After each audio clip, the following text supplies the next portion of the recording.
2026 পশ্চিমবঙ্গে বিধানসভা নির্বাচন হতে পারে। আর এই 2025-এ দাঁড়িয়ে পশ্চিমবঙ্গের অনেক রাজনৈতিক দলের নেতা নেত্রীর মুখে শোনা যাচ্ছে 2026-এর বিধানসভা নির্বাচনের কথা। আমরাও 294 বিধানসভা কেন্দ্রের মধ্য থেকে প্রত্যেক দিন একটি করে বিধানসভা কেন্দ্র নিয়ে আলোচনা করে থাকি।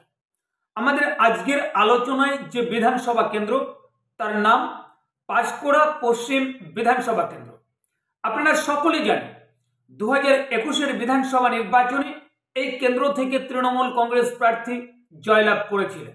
এবার 2026-এর বিধানসভা নির্বাচনে তৃণমূল কংগ্রেস কি পারবে এই আসন নিজেদের দখলে রাখতে, নাকি এই পাঁশকুড়া পশ্চিম বিধানসভা আসনে বিজেপি তার জয়ের পতাকা উড়াবে?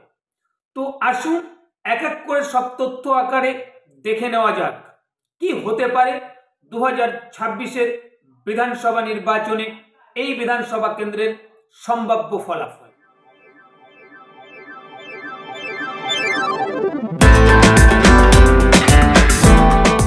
নমস্কার, আপনারা দেখছেন দিশা টিভি চ্যানেল, আপনাদের চ্যানেল।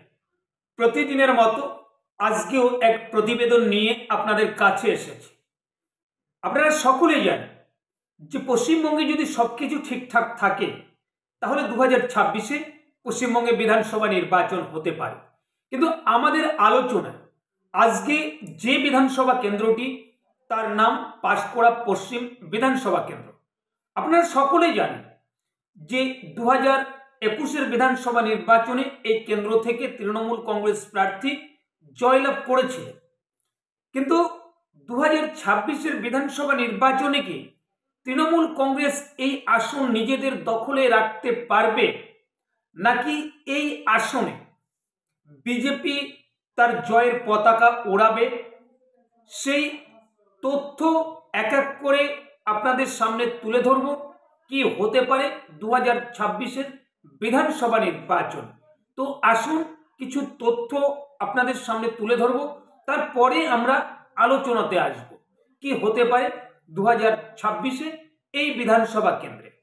প্রথমে আমরা দেখে নেব 2019 সালের লোকসভা নির্বাচনে এই বিধানসভা কেন্দ্রে কি ফলাফল হয়েছিল।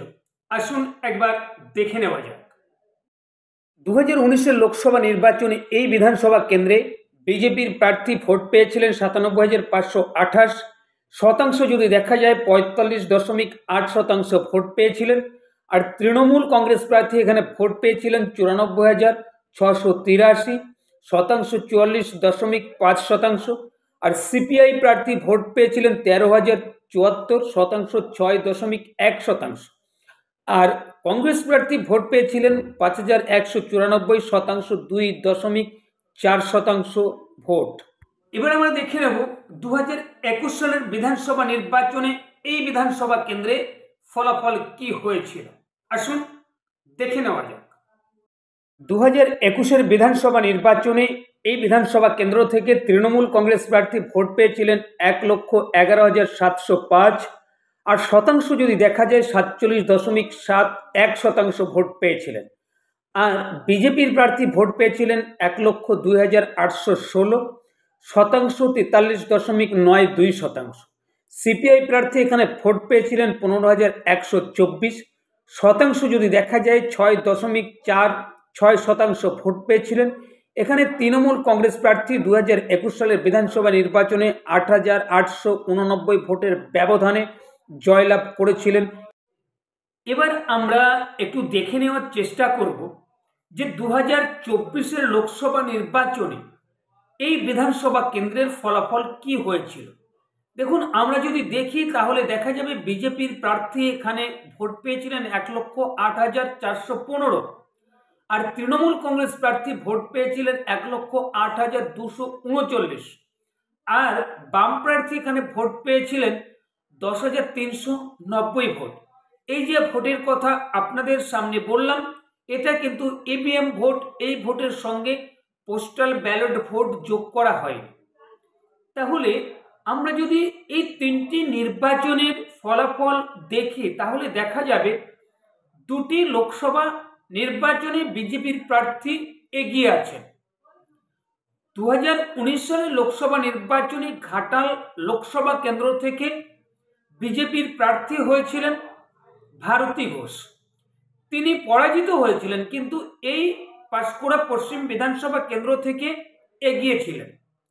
আর 2024 সালের লোকসভা নির্বাচনে বিজেপির প্রার্থী হয়েছিলেন ঘাটাল লোকসভা কেন্দ্র থেকে হিরণময় চট্টোপাধ্যায়।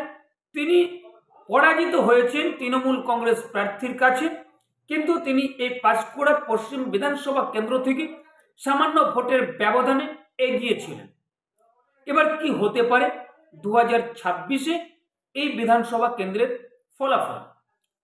দেখুন, 2021-এর বিধানসভা নির্বাচনে কিন্তু এই কেন্দ্র থেকে তৃণমূল কংগ্রেস প্রার্থী জয়লাভ করেছিলেন। জয়ের ব্যবধানটা 8,000-এর ওপরে ছিল। তো 26-এ কি হতে পারে? তৃণমূল কংগ্রেস কি পারবে এই আসন ধরে রাখতে?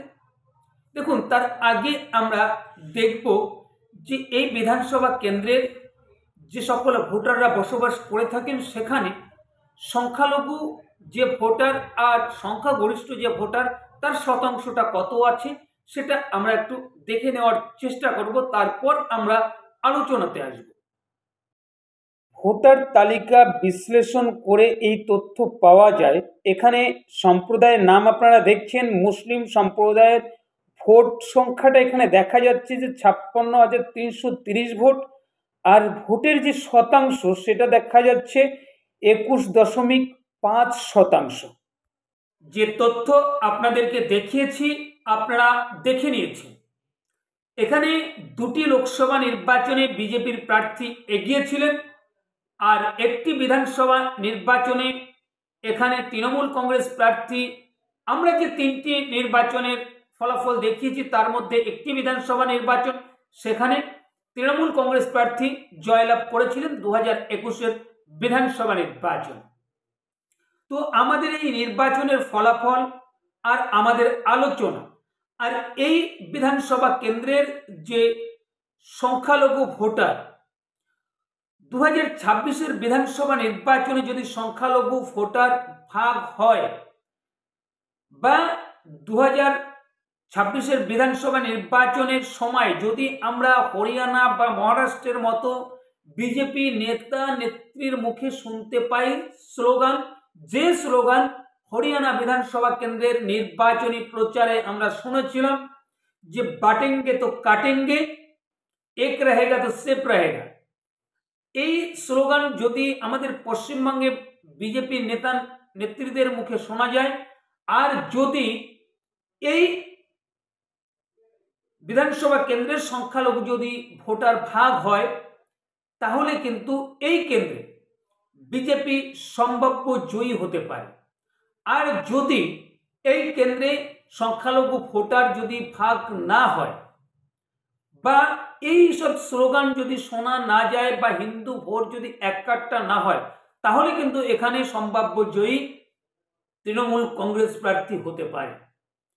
আপনাদের মূল্যবান মতামত আপনারা কমেন্টের মাধ্যমে জানাবেন। আর আমাদের ভিডিও যদি ভালো লেগে থাকে তাহলে অবশ্যই একটি লাইক করবেন, শেয়ার করবেন এবং চ্যানেলকে সাবস্ক্রাইব করে আমাদের পাশে থাকবেন।